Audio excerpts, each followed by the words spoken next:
अस्सलाम वालेकुम, welcome back to my channel. मेरी उम्रा सीरीज़ पे इतना सारा प्यार दिखाने के लिए बहुत बहुत शुक्रिया। पहला उम्रा करने के बाद ये सुबह का आगाज़ हो चुका है और ये है नाश्ता होटल का। मैंने आपको पहले भी बताया था, फेयरमॉन्ट होटल है जो कि क्लॉक टावर के अंदर है।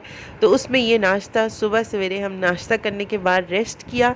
रेस्ट करने के बाद तो फिर हम दोबारा से मैं चल पड़ी किधर, काबे की तरफ, क्योंकि क्लॉक टावर से बिल्कुल 1 मिनट भी मुश्किल से लगता है आपको काबा की तरफ पहुंचते हुए। और ये देखिए मैं काबा की तरफ जा रही हूँ। आधी फैमिली ने पहले ही उम्रा कर लिया था और आधी फैमिली ने आज उम्रा करना था। तो आज सिर्फ मैं आपको दिखाऊंगी काबा और साथ साथ सही की जगह भी, क्योंकि मैंने पहले उम्र के दौरान बिल्कुल मोबाइल नहीं यूज़ किया। मैंने बिल्कुल बैग में रख दिया क्योंकि मैं सिर्फ़ और सिर्फ अपनी इबादत को टाइम देना चाहती थी। ये मेरा दूसरा दिन है मक्का में। ये देखिए प्यारा सा काबा। दिन को भी रश था, रात को भी रश होता था, हर टाइम रश होता था। लेकिन अल्हम्दुलिल्लाह मुझे पहली ही रात, मतलब पहले उम्रे के दौरान ही मुझे मिल गया मौका रुकन यमानी को हाथ लगाने का। इस में मैं आपको दिखाऊंगी, बिल्कुल काबे के दरवाजे के पास भी मैं खड़ी हुई हूँ और वो आप देखेंगे अगले व्लॉग, इसी व्लॉग में। ये देखिए ये सही का हिस्सा है। कुछ फैमिली, हाफ़ फैमिली यहाँ पे सही कर रही थी तो मैं भी साथ साथ उनके साथ थी, क्योंकि ऑल्दो मेरी उम्र की नीयत जो नहीं वो नहीं थी, लेकिन फिर भी मैंने उनका साथ दिया। ये ग्रीन लाइट जहाँ लगी होती है वहाँ पे मर्दों को जो है वो भागना होता है। यहाँ पे मैं बैठ के अपनी फैमिली का वेट कर रही थी कि उनकी सही कंप्लीट हो जाए तो फिर हम वापस इकट्ठे चलें। इस जगह पे पहुँच के एक फ़ील तो यही आती है कि हज़रत हाजरा ने किस तरह सफ़ा मरवा के दौरान भागी होंगी अपने बेटे के लिए पानी तलाश करते हुए, और फिर अल्लाह ने वही चीज़ याद रखने के लिए आब ज़मज़म जो है उसका चश्मा जारी किया। नमाज टाइम है, शॉप्स बंद है, खुली हैं लेकिन बंदे नहीं हैं, तो किसी शॉप पे नज़र नहीं आ रहा। स्टिल यहाँ पे चोरी नहीं होगी, because this is Saudi Arabia. सी सिम वाला भी जगह नमाज पढ़े। सुबह के टाइम जब मेरी फैमिली उम्रा कर रही थी, इमाम इब्राहिम के सामने बैठ के मैंने यही दुआ की, अल्लाह मियाँ 3 और ख्वाहिशात दे। हजर अस्वद का बोसा, इस दरवाजे को हाथ लगाना और हतीम में नवाफिल। यहाँ पे मैं दरवाजे को हाथ लगा चुकी थी और अब हजर अस्वद की तरफ बोसे के लिए जा रही थी।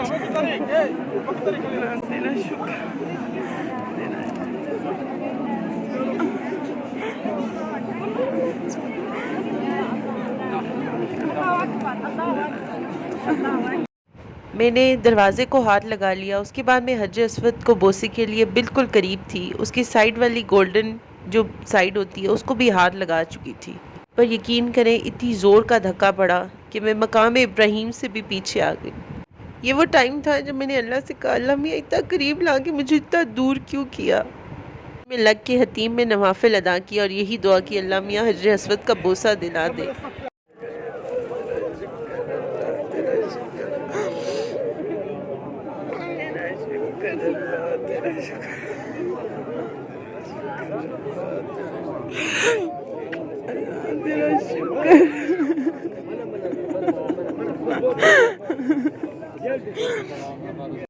हतीम में नफल अदा किए और अल्लाह से बस यही दुआ की, अल्लाह मियाँ 2 ख्वाहिशात तो पूरी करवा दी, बस हज अस्वद का बोसा दिला दे।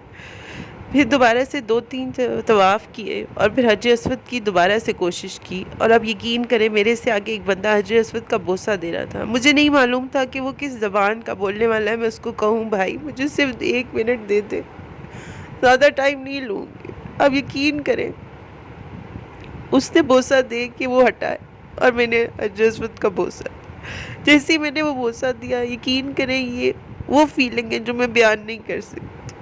मुझ गुनाहगार को अल्लाह ने इतना शर्म बख्शा, मैं आज तक उसका शुक्र अदा करती हूँ। मैं जैसे ही बोसा दे के निकली, एक औरत मुझे देख के कहती है, तुम परेशान नहीं हो, तुम्हें मरने नहीं दूंगी, तुम मेरा हाथ पकड़ो। उसको लगा मैं सिर्फ इस वजह से रो रही हूँ कि मैं मरने लगी हूँ, लेकिन असल में मैं अपनी खुशनसीबी पे रो रही थी। वो खुशी के आंसू थे। ये सब बताने का मकसद सिर्फ और सिर्फ एक ही है कि चाहे आप कितने भी गुनाहगार क्यों ना हो, अगर सच्चे दिल से आप ये कोई चीज़ मांगेंगे, अल्लाह आपको ज़रूर देगा। और मेरे जैसा गुनाहगार बंदा अल्लाह के दर पे हाज़िरी के लिए यहाँ पहुँचा था, सिर्फ़ और सिर्फ इसी वजह से कि मैं अल्लाह की बंदी हूँ। चाहे गुनाहगार ही सही, पर हूँ तो उसी की बंदी। चाहे दुनिया ने धुतकार दे, आपको कुछ भी कर दे, लेकिन अल्लाह से वो ज़ात है जो आपको हर हाल में कबूल करेगा। वो कभी भी आपको धुतकारेगा नहीं, क्योंकि वो आपको से 70 माह से भी ज़्यादा प्यार करता है। इस टाइम तक मैं इतनी खुश थी और फिर मैंने शुक्राने की दोबारा नफिल अदा करने के लिए दोबारा हतीम की लाइन में लग गई। हतीम में लाइन में लग के आप बआसानी वहाँ नफिल अदा कर सकते हैं, क्योंकि एक प्रॉपर सिस्टम है लाइन लगाने का। मैंने हतीम में दूसरी दफ़ा नफिल अदा किया और फिर तवाफ़ किया। ये सब वीडियोस बनाने का सिर्फ एक मकसद था कि ये मेरे साथ मेमोरी के तौर पे रहे और मैं आपको भी वो दिखा सकूं, तो शायद आप में से किसी ने ना देखा हो, या आप में लोग अगर वहाँ गए भी हैं तो ये मेमोरी आपकी रिफ्रेश हो जाएगी।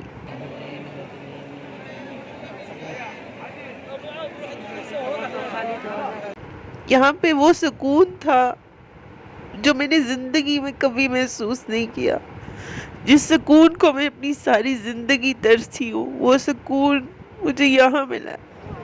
आप सब कुछ भूल जाते हैं कि अल्लाह ने, सिर्फ और सिर्फ आपको अल्लाह याद होता है। आपको अपनी दुख दर्द परेशानियाँ सब कुछ भूल चुके होते हैं, क्योंकि आपको महसूस होता है कि अल्लाह ने आपकी सब दुख दर्द परेशानियाँ सुन ली हैं और उसकी तरफ से सिर्फ एक जवाब आया है कि मेरे बंदे क्यों परेशान होते हो, मैं तो हूँ ना तुम्हारे साथ।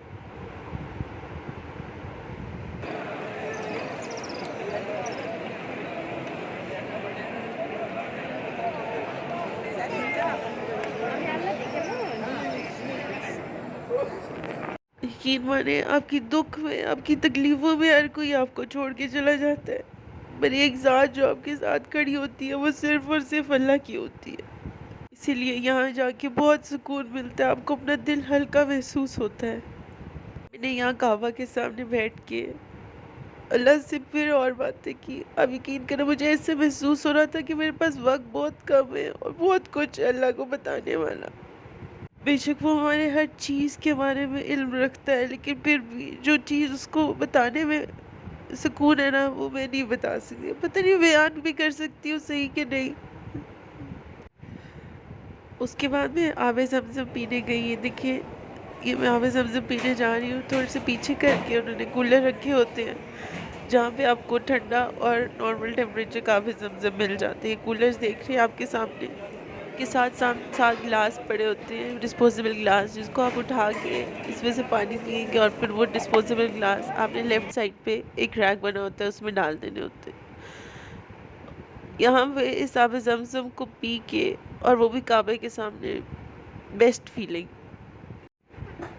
मैं रात के खाने के बाद यहीं आ जाती थी, सारी रात यहाँ गुजार के तहज्जुद पढ़ी, फजर की नमाज़ पढ़ी, तवाफ़ किए और फिर सुबह चली जाती थी अपने रूम में। नाश्ते के बाद थोड़ा रेस्ट किया, फिर दोबारा से काबा। यही रूटीन थी मेरी, क्योंकि मेरे पास वक्त बहुत कम था। मेरा एक हफ्ते का सिर्फ और सिर्फ उम्रा था, जिसमें हमने मक्का से मदीना भी जाना था।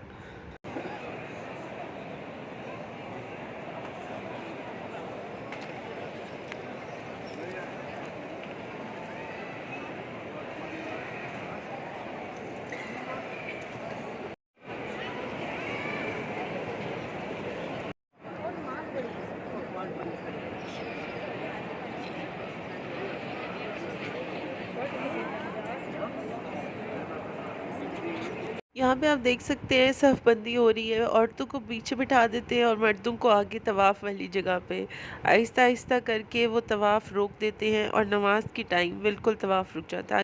यहाँ फजर की अज़ान का टाइम हो चुका था। आगे चल के मैं आपको फजर की अज़ान पूरी सुनाऊंगी, जिससे बहुत सुकून आपको मिलेगा। सुनिए फजर की अज़ान।